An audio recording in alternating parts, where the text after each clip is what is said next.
हमने पिछले सेशन में बात करी थी डिजिटल मार्केटिंग के बारे में। अगर हमको डिजिटल मार्केटिंग आती है तो हम किसी रिमोट एरिया में भी बैठ करके पूरे वर्ल्ड को कैप्चर कर सकते हैं। अब कैसे करना है उसको आज डिस्कस करते हैं। जिस भी एरिया में आप रहते हो, हर एरिया के अपना कुछ ना कुछ प्रोडक्ट्स होते हैं जो उस एरिया के फेमस होते हैं, या that area is known for some particular products, जिसकी क्वालिटी वहां पे बहुत अच्छी होती है और जो वहां पर सस्ते में बनता है, फिर पूरे इंडिया में डिस्ट्रीब्यूट होता है। ऐसे होता है हर एरिया में? नहीं होता है। जैसे फॉर एग्जांपल आप में से कितने यूपी से हैं? यूपी में एक जगह है खुर्जा। खुर्जा का क्या फेमस है? पॉटरी। पॉटरी पता है ना क्या होती है? गमले होते हैं, ये होता है, वो होता है, पॉटरी प्रोडक्ट्स, प्लेट, ये वो व्हाटएवर, है ना, सेरेमिक भी बोलते हैं उसको शायद। तो पॉटरी की वहां पर बहुत सारी इंडस्ट्रीज है, बहुत सारी फैक्ट्रीज है। वहां पर जो चीज 100 रुपए की मिलती है, वो अगर आप यहां पर जाकर के थोड़ा सर्वे करोगे, दिल्ली में, बॉम्बे में, ऐसी जगहों पे, तो वहां पर वो 500 रुपए से 1000 रुपए, 2-2000 रुपए तक की मिलती है। इतना डिफरेंस है। तो अगर आप वहीं पर रह करके, उसी एरिया में रह करके, ऐसे गुजरात में कुछ एरियाज है जहां की मान लो साड़ी फेमस है, कहीं का कुछ फेमस है, कहीं का कुछ फेमस है, कुछ ऐसा जिसको आप पूरे वर्ल्ड में एक्सपोर्ट कर सको, मतलब पूरे वर्ल्ड को टारगेट कर सको। चलो वर्ल्ड को भी अभी हटा देते हैं शुरू के लिए, इंडिया से आप शुरू कर सको। तो अब इसको थोड़ा ध्यान से समझते हैं कि अगर मार्केटिंग सीखनी है तो आप क्या करें। एक बुक है फिलिप कोटलर की, marketing management by Philip Kotler. इतनी मोटी बुक है, पढ़ने में कुछ दिन लगेंगे, लेकिन अगर आप एक्चुअल में सीरियस हो बिजनेस को लेकर के, पढ़ लो तो ये बुक आपने ले ली, चाहे इसकी ई बुक ली, चाहे फिजिकल कॉपी ली, और इसको 2 बार पढ़ लिया, 3 बार पढ़ लिया, 4 बार पढ़ लिया, जब तक ये समझ ना आ जाए। तो पहले आपने वो बुक पढ़ी, उसके बाद में डिजिटल मार्केटिंग को सीखा, अब वो भी आपको अच्छे से समझ आएगी, क्योंकि मार्केटिंग इज मार्केटिंग। समझ गए ना? बेसिक फंडामेंटल सेम है, बस मीडियम अलग है। सो अब आपने क्या किया? आपने कहा कि मेरे एरिया का क्या यहां पर ऐसी चीज है जो फेमस है, प्लस सस्ता है, प्लस इसकी ऑल ओवर इंडिया में डिमांड है। तो आपको क्या करना है? ऐसा कोई प्रोडक्ट ढूंढना है जिसको आप भेज भी सको। अब पॉटरी में क्या प्रॉब्लम आने वाली है? जैसे ही आप उसको कुरियर करोगे, there is a strong possibility वो टूटेगा। तो आपको यहां पे इस बिजनेस में सबसे पहले क्या फिगर आउट करना है? पैकेजिंग। साड़ी में ये प्रॉब्लम नहीं है, सूट में, लहंगे में, इन सब चीजों में ये प्रॉब्लम नहीं है, बट इसमें तो है ना। तो पैकेजिंग को आपको फिगर आउट करना है, और वो फिगर आउट करना कोई बहुत बड़ी बात नहीं है। उसमें दिमाग दौड़ाना है कि कैसे मैं थर्मोकोल लगा करके ये वो इतना मोटा लगाता हूं। तो उसमें थोड़ा एक्सपेरिमेंट करके भी देख सकते हो। कुछ पैक किया, यहां से किसी को, अपने किसी रिलेटिव को कुरियर किया, इसको क्या बोलते हैं? R&D, मतलब रिसर्च एंड डेवलपमेंट। समझ गए? अब आप क्या कर सकते हो? एक वेबसाइट बना सकते हो, क्योंकि डिजिटल मार्केटिंग आती है आपको। अब देखना, ध्यान से समझना, 2 तरह के बिजनेसेस होते हैं। एक होता है एक तरह का मॉल, जैसे फॉर एग्जांपल Amazon हो गया, फ्लिपकार्ट हो गया, वो एक तरह का शॉपिंग मॉल है जहां पे सब कुछ मिलता है। एक होते हैं स्टोर्स ऑनलाइन, जहां पे एक पर्टिकुलर नीश सेगमेंट को टारगेट किया जाता है। नीश होता है मतलब इतने बड़े में से एक छोटे से सेगमेंट में आप एक्सपर्ट बन गए। आपको क्या करना है? एक नीश को आपने पकड़ लिया। नीश क्या है? पॉटरी को पकड़ा फॉर एग्जांपल। अब आप इसको इस तरीके से देखो, पूरे इंडिया में कहीं भी किसी को भी इससे रिलेटेड कोई भी प्रोडक्ट चाहिए, इसी सेगमेंट में हजारों प्रोडक्ट्स आते हैं। कप प्लेट से लेकर के गमले होते हैं, वास होता है, कुछ शो पीसेस होते हैं, बहुत तरह के प्रोडक्ट्स हैं, हजारों प्रोडक्ट्स आते हैं।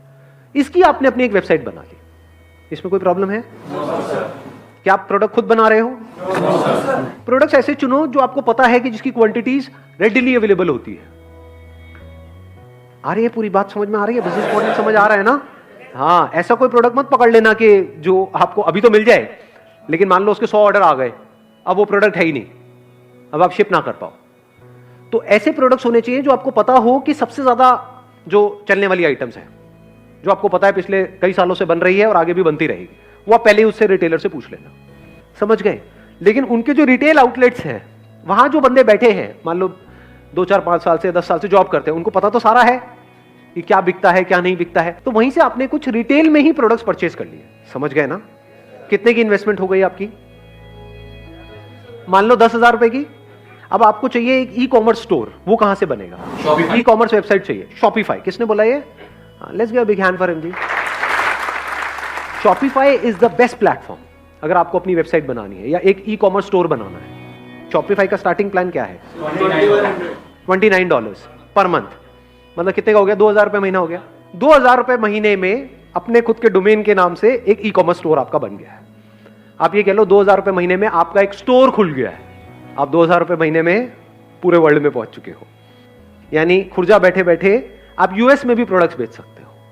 आपको कुछ नहीं करना है, शॉपिफाई में वो सारे ऑप्शंस ऑलरेडी है कि अगर कोई यूएस से आएगा तो उसको वहां पर जो प्राइसिंग है वो डॉलर्स में दिखेगी, कोई यूके से आएगा तो उसको वहां की करेंसी में दिखेगी, यूरोप से आएगा तो वहां की करेंसी में दिखेगी, इंडिया से आएगा तो यहां की करेंसी में दिखेगी। ये सब ऑटोमेटिक होगा, आपको कुछ नहीं करना है, आपको सिर्फ वहां पे लिस्ट करते चले जाना है अपने प्रोडक्ट्स को। तो अगर आपने अपना एक ऐसा ई कॉमर्स स्टोर बना लिया, पहले आपने एक प्रोडक्ट ढूंढ लिया, ये प्रोडक्ट आपको समझ आ गया कि हाँ पूरे वर्ल्ड में पोटेंशियल तो है, लोगों को चाहिए ये प्रोडक्ट, तो आपने अपना स्टोर बना लिया, उसका नाम रख दिया फॉर एग्जाम्पल potterybazaar.com। बाजार इसलिए क्योंकि बाजार is not just an Indian word, ये यूएस में भी लोग समझते हैं, तो नाम भी आपने ऐसा रखा जो इंटरनेशनली लोगों को समझ आए, मतलब इंडियंस को भी समझ आया, बाहर को भी समझ आया, सबको समझ आ गया। तो आपने अपना स्टोर बना लिया 10,000 रुपए में, और प्लस 2,000 रुपए महीना आपका वहां पे उसको आपको शॉपिफाई वालों को देना, आपका स्टोर तैयार है, आपका अपना डोमेन नेम से। अब आप एक ई कॉमर्स स्टोर के ओनर हो, अब आप उनसे प्रोडक्ट्स खरीद रहे हो, उनको उनके पैसे दे रहे हो। कब खरीद रहे हो? जब बिक रहा है। जैसे जैसे आपका स्टोर बनता चला जा रहा है, मानो 10-20,000 रुपए में आपका ये स्टोर पूरा तैयार हो गया, अब आ जाता है इसकी मार्केटिंग कैसे करनी। इसीलिए मैंने कहा पहले marketing management by Philip Kotler पढ़ो, फिर डिजिटल मार्केटिंग सीखो, फिर ये सब करो। जब बेसिक कॉन्फिडेंस आ जाए कि हाँ मैं मार्केट कर लूंगा, कि कैसे ऐड करनी है अब इस वेबसाइट की, कैसे यहाँ पे लोग आएंगे, कैसे खरीदेंगे, क्या होगा, वो पूरा आपने पहले ही स्टडी कर लिया है। प्लस आप क्या कर सकते हो, ये तो हो गई आपकी अपनी वेबसाइट।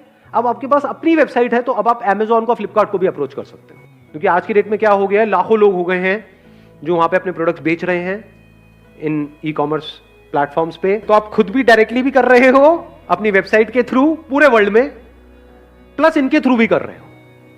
प्लस अगर विजन और बड़ी है तो ebay.com को भी आप अप्रोच कर सकते हो। उनकी दो तरह की वेबसाइट है, एक .com है, एक .in है। .in मतलब इंडिया के लिए हो गई, .com मतलब अगर उस पर आपका प्रोडक्ट लिस्ट हो गया तो आप यहीं बैठे बैठे, मतलब खुर्जा में बैठे बैठे आप यूएस की मार्केट को भी कैप्चर कर सकते हैं, जहां पे वो लोग डॉलर्स में पे करेंगे, और उनके लिए अगर उनको चीज समझ आती है तो पैसे मायने नहीं रखते हैं। अगर एक प्रोडक्ट आपको मान लो $1 का पड़ रहा है और वो आपने $10-20 का भी बेच रहे हो तो कोई बड़ी बात नहीं है, और कितना बिक सकता है उसकी कोई अपर लिमिट है ही नहीं। और ये सब जो मैं कह रहा हूं ना, ये मत समझना ये सब थियोरेटिकल है, लोग ऐसा कर रहे हैं, बहुत लोग इंडिया में ऑलरेडी ऐसा कर रहे हैं, लेकिन किसी को पता नहीं है क्योंकि कोई किसी को बताता नहीं। ये सारे पत्ते खुल रहे हैं अभी यहाँ पर, ये सारी इंफॉर्मेशन अंदर की जो है ना, ये इनसाइड इंफॉर्मेशन है, ये लीक हो रही है। यहां पर लोग ऑलरेडी इस बिजनेस मॉडल के थ्रू कितना कमा रहे हैं, कुछ आइडिया है? महीने के लाखों रुपए इसके थ्रू कमा रहे हैं। तो किसी का दिमाग बंद होगा तो वो क्या कहेगा, मुश्किल है। दिमाग खुला होगा तो वो क्या कहेगा, अरे जब लाखों कर सकते तो मैं नहीं कर सकता क्या, मैं इतना क्या गुजरा हूं क्या।